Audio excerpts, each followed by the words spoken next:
요즘에 이렇게 AI 거품론도 있지만 AI를 필두로 시장의 AI에 대해서 굉장히 많은 관심을 보이고 있는 것 같습니다. 그런데 오늘 새벽에는 엔비디아와 일본 소프트뱅크가 같이 미국 AI 로봇 기업인 스킬드 AI에 투자하기 위해서 협상 중이다. 이런 보도가 나왔습니다.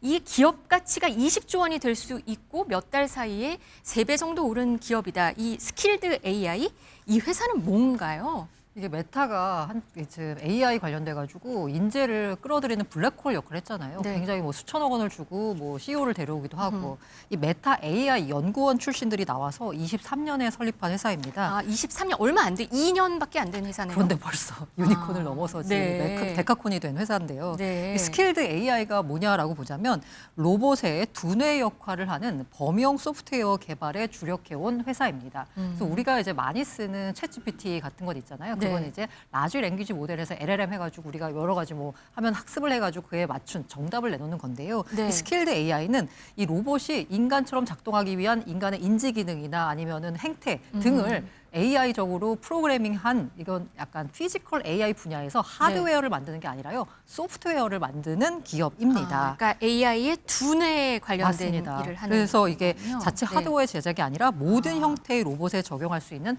AI 모델에 초점을 맞춘 거고요. 네. 여기 왜 엔비디아가 투자를 할 거다라는 얘기가 나오고 있냐면 엔비디아가 차세대 먹거리 향후의 미래로 회사의 미래로 뭘 얘기하고 있냐면 피지컬 AI를 얘기하고 있어요. 네. 피지컬 AI의 대표적인 게 일단 이 바디를 만드는 하드웨어적인 생산 능력이 있어야 되는 거고요. 이 생산 능력 관련돼서 이 현대차에다가 그때 왜 그 GPU 준다라고 했던 그것과 연결시켜서 하드웨어를 가장 잘할 수 있는 나라가 사실 중국인데 중국은 지금 여러 가지 외교적인 문제 때문에 투자가 어려운 상황이잖아요. 네. 협력이 어려운 상황. 그 상황에서 하드웨어 제조 기술을 가장 잘 갖춘 아마 우리 현대차와 협업하는 게 아니냐라는 얘기가 나왔었고요. 네. 그런데 아까 피지컬 AI를 하려면 이렇게 하드웨어도 중요하지만 이 두뇌가 중요하잖아요. 그렇죠. 이 두뇌 부분에 있어서 스킬드 AI와 협업 관계를 만들어서 엔비디아가 구상하는 미래의 피지컬 AI를 아마 달성하려고 하는 것 아니냐라는 시장의 분석이 나오고 있습니다. 이 펀딩 라운드에 참여한다는 소식이 나와서 제가 좀 찾아봤더니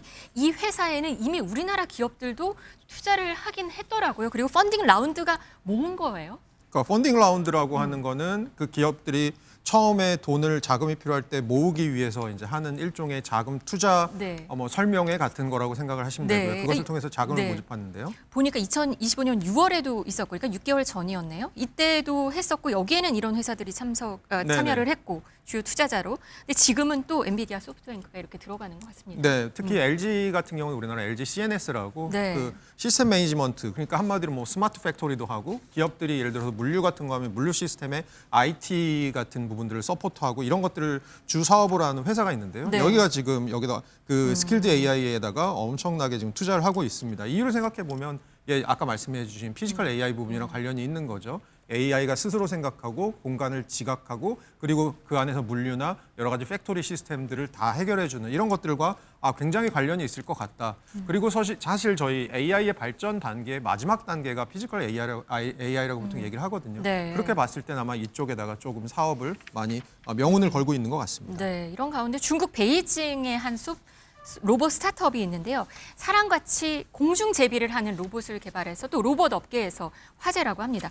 사람이랑 크기가 비슷한 키가 172cm고요. 무게가 60kg이라고 하는데 이 말은 사람 크기의 기계가 순간적으로 뭐 소형 오토바이 엔진만큼의 힘을 내는 거다.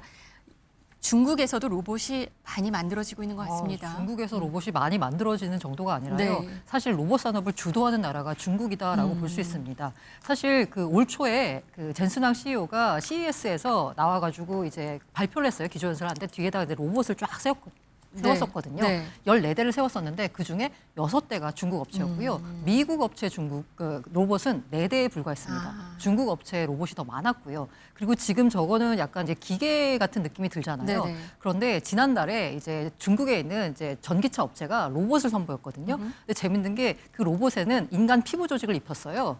그런데 사람처럼 움직이니까 보는 사람들 사이에서 저 사람 무섭겠네요. 들어간 거 아니냐라는 얘기가 나오니까 그 네. 자리에서 로봇의 약간 등면에 있는 지퍼를 열어가지고 기계 장치를 보여주는 네. 그런 해프닝까지 있었습니다. 지금 로봇 산업의 선두주자는 중국이다라고 말씀드릴 수 있고요. 때문에 트럼프 대통령이 아마 내년쯤에 로봇 산업 관련된 행정명령을 발표할 거다. 그러니까 AI와 로봇을 미국의 국가안보 전략산업으로 키우는 행정명령을 낼 것이다라는 얘기가 나오고 있습니다. 정말 빠르네요. 시장이 AI에서 AI가 응용되는 어떤 로봇 시장으로 관심이 좀 옮겨가는 듯합니다.